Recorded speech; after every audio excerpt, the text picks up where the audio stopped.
चाहे सोने के फ्रेम में जड़वा लो, आईना झूठ बोलता ही नहीं।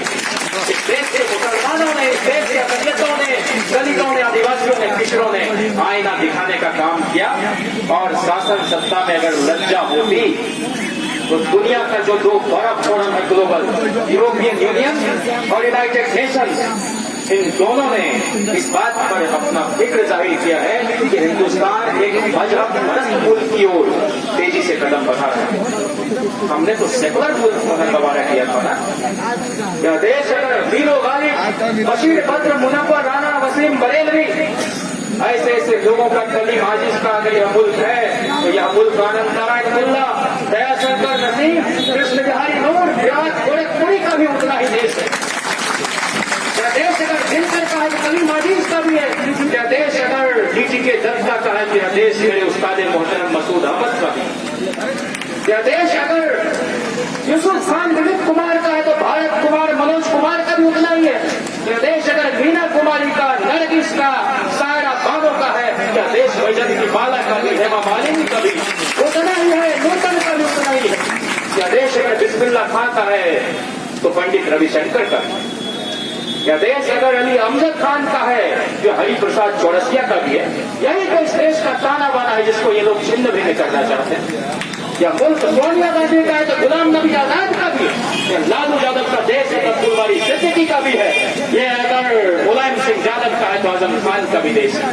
यह अखिलेश यादव का देश है तो अबू आजमी का भी मुल्क है। तेजस्वी यादव का देश है, तनवीर हसन का भी देश है। ये अगर आलोक मेहता का देश है तो तरुण शाहीन का भी देश है। ये अगर रामचंद्र कुर्वे का देश है तो प्रोफेसर जावेद हुसैन का भी देश है। इस देश को तुम छोड़ना चाहते हो? ये अनारकी इस देश के तो पूर्व राष्ट्रपति है ना फखरुद्दीन अली अहमद साहब, उनके फैमिली मेंबरान का नाम अनारकी से क्यों गायब है?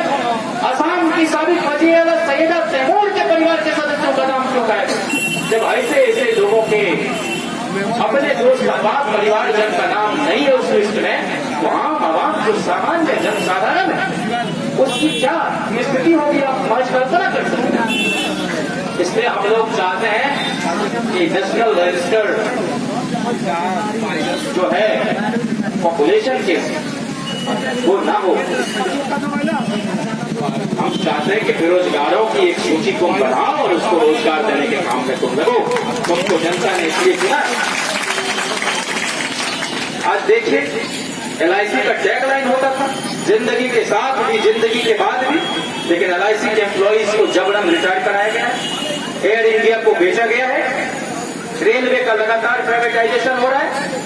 यूपीएससी के जरिए जो रेलवे की 3 सर्विसेज होती थी उसको खत्म कर दिया गया, उसको मैनेजमेंट सर्विस में तब्दील कर दिया गया। लाल किला जिसमें हिंदुस्तान की सॉवरेनिटी और हम अपने इंडिपेंडेंस का जश्न मनाते हैं 15 अगस्त को, उसके रखरखाव के लिए उसको शालमिया के हाथों पेश किया गया। ये लोग मुल्क को गुलाम बनाने की दिशा में ले जा रहे हैं। एक ईस्ट इंडिया कंपनी ने हमारा बेड़ा गर्क कर दिया था।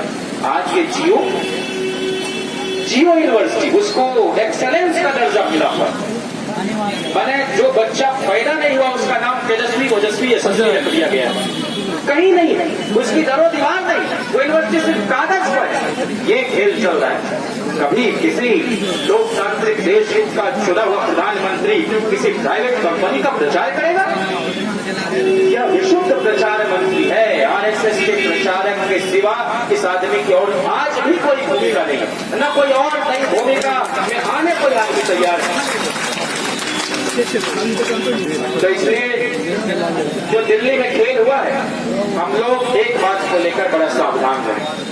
हमारे इस दौर का सबसे खौफनाक लफ्ज है विकास, डेवलपमेंट।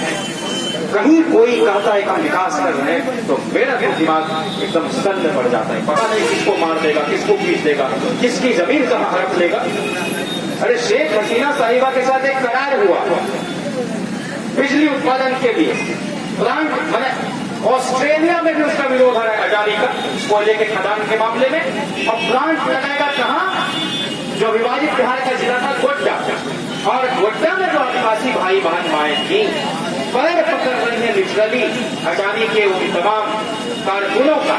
भाई हमारी जमीन अधिग्रहित न करो, ये हमारी एकता है, हमारी पहचान है। हम यहाँ पर अनाज किसी तरह से उपजाते रहे, कृषि योग्य भूमि है, लेकिन एक न सुनी गई। तो आज सिर्फ और सिर्फ अडानी अंबानी के इशारे पर इस देश की हुकूमत चल रही है। आप एक तस्वीर याद कीजिए, इस मुल्क के सबसे मातबर आदमी का हाथ इस मुल्क के सबसे ताकतवर आदमी की पीठ पर, सारी स्थिति स्पष्ट हो जाएगी। हमारे देश के प्रधानमंत्री की पीठ पर कोई मुकेश अंबानी हाथ रख लेगा, इससे दुर्भाग्यजनक स्थिति और क्या हो सकती। और यही नहीं, जो देश के विदेश मंत्री हैं, अब यह भी तय अमेरिका कर रहा है। उनके पुराने आर्टिकल पढ़िए जयशंकर के, आपको पता चलेगा कि हथियार की सौदेबाजी में किस तरह की लॉबिंग सेक्रेटरी रहते हुए वो कर रहे हैं, बड़े धीरे से। थोड़ी सी बारीक नजर देंगे आपको समझ में आ जाएगा। मेरे उस्ताद का एक शेर है कि लेके दिल हम भी गए थे बेचने बाजार में, लेके दिल हम भी गए थे बेचने बाजार में, मांग थी दिल के लहू की, दिल की फरमाइश न थी, और चीर कर दिल क्या दिखाते उसको जिसके हाथ में, झूलती मीजान की आंखों में भिलाई न थी। तो न्यायपालिका का तो यह हश्र हो गया।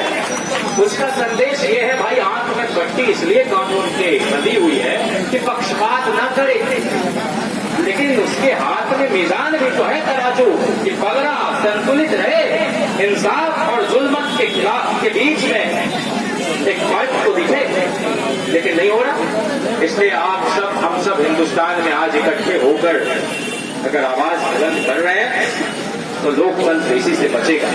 मैं बहुत साधुवाद देना चाहता हूं और तेजस्वी यादव जी को भी इस मंच से इस बात के लिए बधाई पेश करना चाहता हूं कि ऐसे तनावपूर्ण माहौल में जबकि आदमी पोलराइजेशन के चक्कर में फंस जाता है, उन्होंने जो जरूरी वैधानिक कार्य हो सकता है उनके कार्य क्षेत्र में नेता प्रतिपक्ष होते हुए उस दायित्व का तो निर्वहन कर ही रहे हैं, लेकिन जो रोजमर्रा के जरूरी मसाइल हैं, बेरोजगारी से लेकर गरीबी तक, जो बंद पड़े कारखाने हैं उसको शुरू कराने को लेकर, उन सब जरूरी काम में भी वो उतनी ही शिद्दत से लगे हुए हैं। मैं चाहता हूं कि देश में बाकी जगह की, बाकी सूबों में भी इस तरह की मुद्दे आधारित राजनीति हो, तो शायद सियासत के प्रति जो लोगों के मन में एक अलगाव दुराव का भाव है, कोई भी गार्जियन आज अपने बच्चों को राजनीति में आने नहीं देना चाहता, क्योंकि उनके दिमाग में है कि सियासत दानों को हम आदमी समझें तो क्यों समझें, सियासत दानों को हम आदमी समझें तो क्यों समझें, सियासत आदमी को आदमी रहने नहीं देती। लेकिन यही तो लड़ाई है, आदमी से इंसान तक का सफर अनवरत लगातार सतत तय करना है।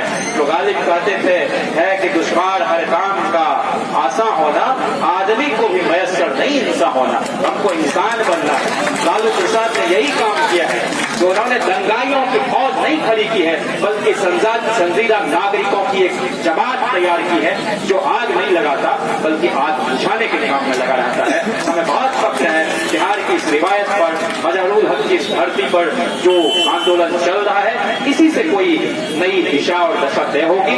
आप सबने मुझे इतने सब्र से सुना, अपनी इतनी मोहब्बत आपने हमें दी, तो आपकी शान में जाते जाते एक शेर पढ़ना चाहता हूँ वसीम बरेलवी साहब का कि दिया हूँ और दिए का फर्ज पूरा कर रहा हूँ मैं, दिया हूँ और दिए का फर्ज पूरा कर रहा हूँ मैं, अंधेरों से कहो रोके उजाला कर रहा हूँ मैं, दिया हूँ और दिए का फर्ज पूरा कर रहा हूँ मैं, अंधेरों से कहो रोके उजाला कर रहा हूँ मैं, किसी तूफान की साजिश से मेरा कुछ न बिगड़ेगा, जब कश्ती नहीं खुद पर भरोसा कर रहा हूँ मैं। आपके इस्लाम में तो इस बात का जिक्र है कि जब नदी के उस पार जंग हो रही हो, तो जिस नाव से उस दरिया को पार किया गया है, उस पार पहुंचने के बाद उस नाव को वहीं जला देना है कश्ती को, ताकि वापस लौटने का कोई विकल्प नहीं मौजूद हो। आज हिंदुस्तान की खवातीन ने, हिंदुस्तान के आम आवाम ने उस नाव को डुबो दिया है। आर पार की लड़ाई है, मुहामुही नहीं, धीरा भीरी का वक्त है, और ये हो रहा है हर जगह। इसी से हिंदुस्तान बचेगा, इसी से हिंदुस्तान का आईन बचेगा, इसी से हिंदुस्तान की जमहूरियत बचेगी, इसी से गंगा जमनी तहजीब और मुश्तरका तहजीब की हिफाजत हो सकेगी। ऐसे चिंटू पिंटू बम्पी डम्पी किस्म के लोग आते जाते रहे मोदी अमित की तरह, धर्म निरपेक्षता के लिए कुर्बान हो जाने वाले लोग दंगा साफ कराने की मिसाल पेश करने वाले बापू गांधी अमर रहेंगे और सेकुलरिज्म के सबसे मजबूत और भरोसेमंद चेहरे लालू प्रसाद जिंदा रहेंगे इस मुल्क में। दिमाग अभी जिंदा है। आपका बहुत शुक्रिया, बहुत एहतराम। इनकलाब जिंदाबाद, हिंदुस्तान की खवातीन जिंदाबाद, यहाँ का जमहूरियत जिंदाबाद, यहाँ के आईन जिंदाबाद। बहुत शुक्रिया।